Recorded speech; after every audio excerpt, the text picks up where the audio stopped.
Live from downtown Detroit, home of WDIV and Click on Detroit, Local 4 News at 11 starts now. And we begin tonight with the high school hockey and softball communities mourning the loss of a longtime coach. That beloved coach losing his long battle with COVID over the weekend. Keith Knight, just 57 years old, died of COVID Sunday after 2 months in a California hospital. His ordeal began in March with a trip out west. As we bring in Jason Colthorpe live this evening, I understand, Jason, his wife also got sick. She got sick first, actually. Karen didn't know it was COVID at the time, but she told Keith, go out west. They needed to be with their oldest son and their newest granddaughter, so he went out there. That's when he realized he was sick with COVID, ends up in the hospital on March 29th, and as she told me tonight, it hit him with a vengeance. And tonight, those who knew him are in mourning.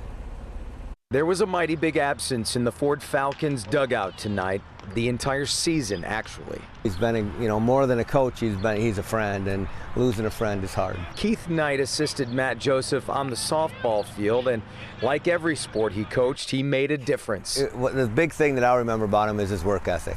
I mean, the man worked and worked. He worked midnights, and then he would come in the morning, and he would do the field, and he would rake the field and stuff and get it all ready for us. And I didn't know that till just now. Take it for granted. Yeah, he was very dedicated to this team. Very dedicated, yeah. The best part was he did it out of love for the kids, and he wanted, like I said, he wanted it to be perfect for them. Knight's natural coaching ability came from his own athletic prowess. A 1980 U.S. junior hockey team member, Knight played in the Calgary Flames system before hanging up his skates to start a family with his love, Deanne. Knight coached his own 2 sons and daughter along the way, and these days he was most dedicated to his 2 granddaughters. We had a lot of laughs together. Knight also coached the Romeo High School hockey team and even carved out friendships with his rival coaches like Bob Hall of Eisenhower. Many times we talked about family, and he was just a great, genuine guy.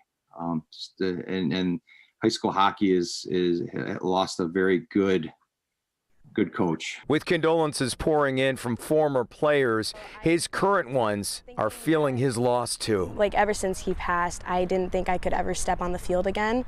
So I wanted to do something in honor of him. So I did the wristbands and put his initials on it. And I've done that every practice, every game that we've had ever since then. Girls really wanted to win for Coach Knight, and tonight they did, by the way. Deanna and Keith were married for 36 years, and after she got sick, she was actually in the hospital for a month with COVID, which means she was never able to travel. She was never able to see Keith again face to face. And in talking to her tonight, she wanted the message for everyone to be known, which is appreciate every day because tomorrow is not promised. Back to you. Jason, how is the wife doing right now? Is she fully recovered, or does she still have to go through this long hauler system that we've been kind of talking about with those symptoms? Yeah, she's not fully recovered yet, Karen. She actually had some underlying conditions. She has another surgery scheduled, but she's hoping to be fully recovered. Their son actually got it while Keith was out there as well. He was 2 rooms down in the hospital with his father, and she said every day he was able to go in there and see him and be with him. It was just such a tough story, but their son has fully recovered, and that's a little bit of good news. Karen. Well, loss for our community. All right, thank you, Jason. Yeah. A little political whiplash in Clawson tonight. The mayor there abruptly resigned at the beginning of May and then decided she wanted her job back. Well, after the city asked for an outside legal opinion, she is back on the job. We bring in Mara McDonald live in Clawson. Not the first time an elected official has resigned and then done the old about face. Devin, if this whole scenario sounds very familiar, especially in Oakland County, that's because it is.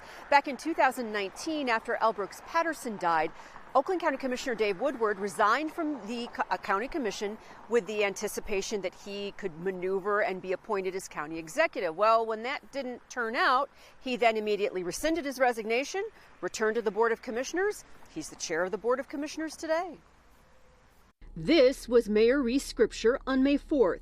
I've come to understand that this administration has created a conflict of interest that's left me no choice but to resign. Despite announcing her resignation effective immediately, citing frustrations with the budgeting process and concerns over a potential conflict of interest with her day job at the IRS tonight, Scripture is back in the mayor's seat. I know that there will be many eyes rolling out there when I say this, but I really do not enjoy, nor did I anticipate the attention that this has garnered. I didn't anticipate how strongly people would react to my resignation, and I certainly did not anticipate how many people I would disappoint with my resignation. The city asked for an outside legal opinion on whether Scripture could rescind her resignation, and that legal opinion was yes, she could, because the vacancy on council had not yet been filled. But what about her concerns over a potential conflict of interest? I still have to deal with an ethical conflict between this and my full-time job, but I believe that a path has opened up.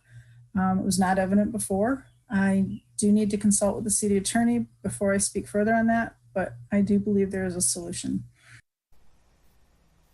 Back here live. So tonight, Clawson's mayor has resigned, rescinded it, and now returned. She ran the meeting tonight. We're live in Clawson. I'm Mara McDonald, Local 4. Yeah, but she was clear, though, with you, Mara, that while her frustration level may have subsided, that conflict of interest hasn't gone away. She still has a way to figure that out.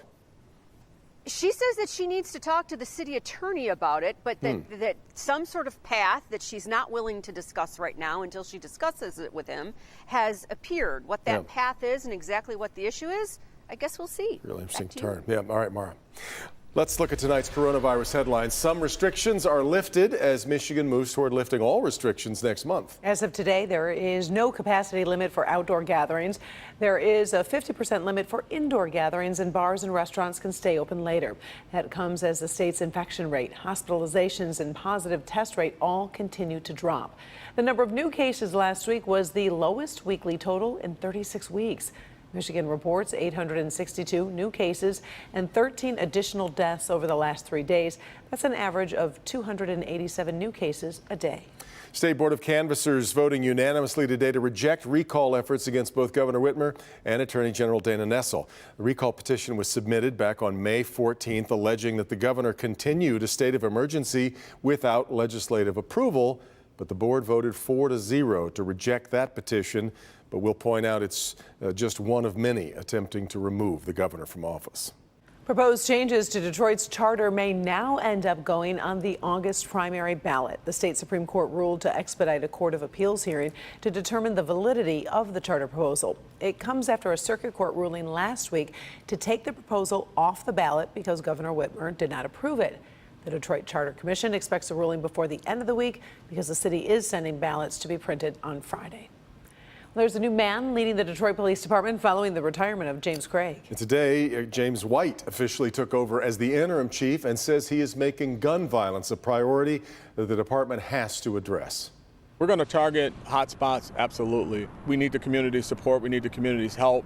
We have to reduce this gun violence, and we're going to do so by targeting those areas that are high in crime.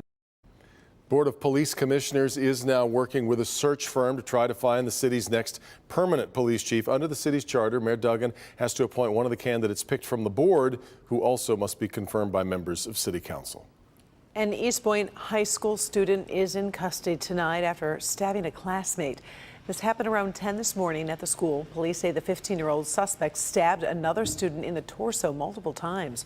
Officers arrested the suspect after a brief foot chase. The 15-year-old victim was taken to the hospital and is listed as stable. Police and the Macomb County Prosecutor's Office are working together to determine charges.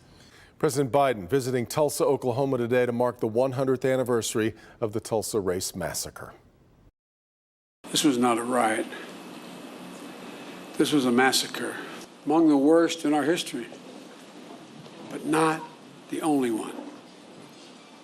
And for too long, forgotten by our history. As soon as it happened, there was a clear effort to erase it from our memory. Massacre unfolded when a white mob descended on Tulsa's African-American district of Greenwood, shooting and killing hundreds of black residents and burning thousands of homes and businesses along with churches and schools. It finally ended 48 hours later on June 1st, 1921. President Biden met privately with 3 survivors and publicly thanked them for their courage. The nation's largest meat producer says it expects most of its plants to be back online tomorrow following yet another massive cyber attack. JBS USA, which has a plant in West Michigan, first reported the attack affected computer servers supporting IT systems in North America and Australia. The attack forced at least 6 plants in the U.S. to shut down. The White House says the attack likely came from Russia. Still ahead here at 11, more workers are headed back in the office, but not everybody is that happy about it. Really interesting. We'll look at the number of Americans who say they would rather quit than give up working from home. Here comes Ben. Devin and Karen, a perfectly good finish today, but we've got our coldest day of the forecast tomorrow, and it's also our only shot of rain this week. We'll look at it next. Slow down around this. Be careful, be careful. But first, a downriver police officer forced to take down a motorcyclist who was going 100 miles an hour. That's next.